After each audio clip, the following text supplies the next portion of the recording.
Your actions today can have an impact hundreds and even thousands of years down the road.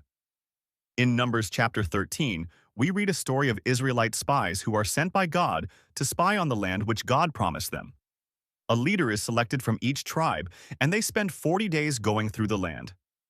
When they return, they bring tales of a land of plenty, but also of terrifying giants who dwell in it and its walled cities. The majority of the spies thought there was no way for Israel to conquer the land. Only Joshua and Caleb had faith and trust in God to deliver the fortified cities and their giant inhabitants into the hands of Israel, as he had promised them and their fathers. The unfaithful 10 spies scared the Israelites so badly that the people wanted to elect a captain to take them back to Egypt and slavery. The people forgot all the mighty works God had done for them. In their anger and unbelief, they forfeited their right to see and enjoy the milk and honey of the land God had promised them. Of all who were 20 years and older, only Joshua and Caleb would see the promised land. Even Moses would see it, but he would not enter it. Joshua was of Ephraim and Caleb of Judah. They were spared death, and God elevated their tribes above their brethren because of their faith and trust in his promises. Caleb's fearlessness in battle was rooted in his faith in God. While other spies were scared, he wanted to attack and conquer the land right away. Numbers 13 verse 30. And Caleb stilled the people before Moses and said, "Let us go up at once and possess it, for we are well able to overcome." To him, there was no need for planning or wasting time. The power of his God was not diminished by the walled cities or physical stature of the inhabitants. Joshua and Caleb were noted for their bravery and faith in God, and God blessed them. They understood that it's God who fights our battles, and therefore, victory is assured. Who can we fear if God is with us? God did, indeed, deliver the land into the hands of the children of Israel for their possession. And the tribes of Judah and Ephraim were the only tribes to have a person enter the promised land who had left Egypt as an adult. And they both became prominent above their brothers.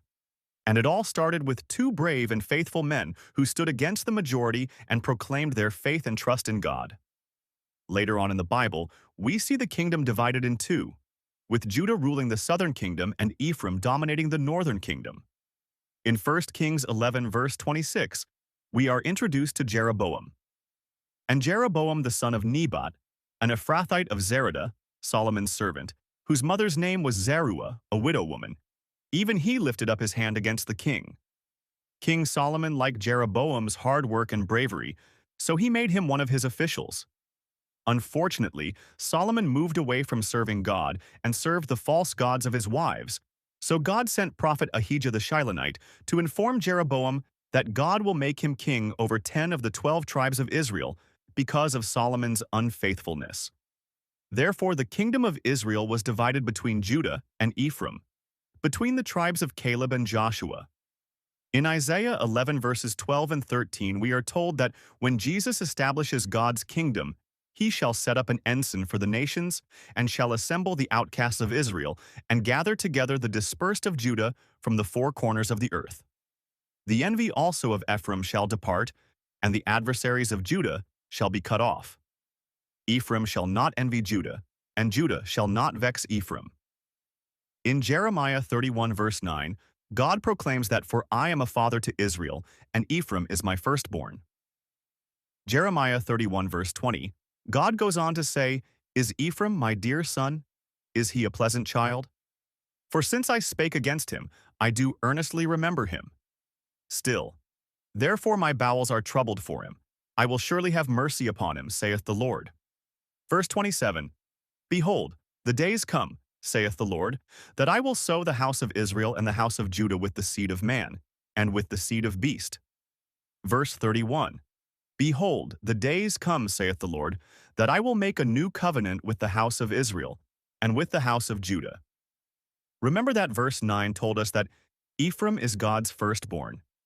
He is not literally a firstborn, but prominent among the tribes of the nation, a leader of his brethren, praised for his good and chastised for his wrongdoing.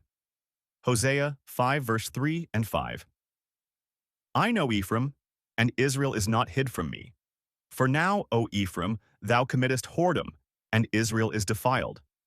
and the pride of Israel doth testify to his face. Therefore shall Israel and Ephraim fall in their iniquity. Judah also shall fall with them. Now Ephraim was blessed by Jacob, when his father Joseph brought him and his brother Manasseh to their grandfather. Genesis 48 verse 20 says, And he, Jacob, blessed them that day, saying, In thee shall Israel bless, saying, God make thee as Ephraim and as Manasseh. And he set Ephraim before Manasseh. Jacob did indeed set Ephraim above Manasseh, and he did adopt both children as his own, hence why they inherited territories alongside the tribes of the sons of Israel. But it's the actions of Joshua which later come to make the tribe of Ephraim God's firstborn in the kingdom of Israel. So, if you don't think your faith and trust in God today can have an impact on your family in the future, think again. Thank you for watching. We are a small ministry sharing the gospel of the cross through scripture-inspired images. Please help us reach more people by liking, sharing, and subscribing. Thank you.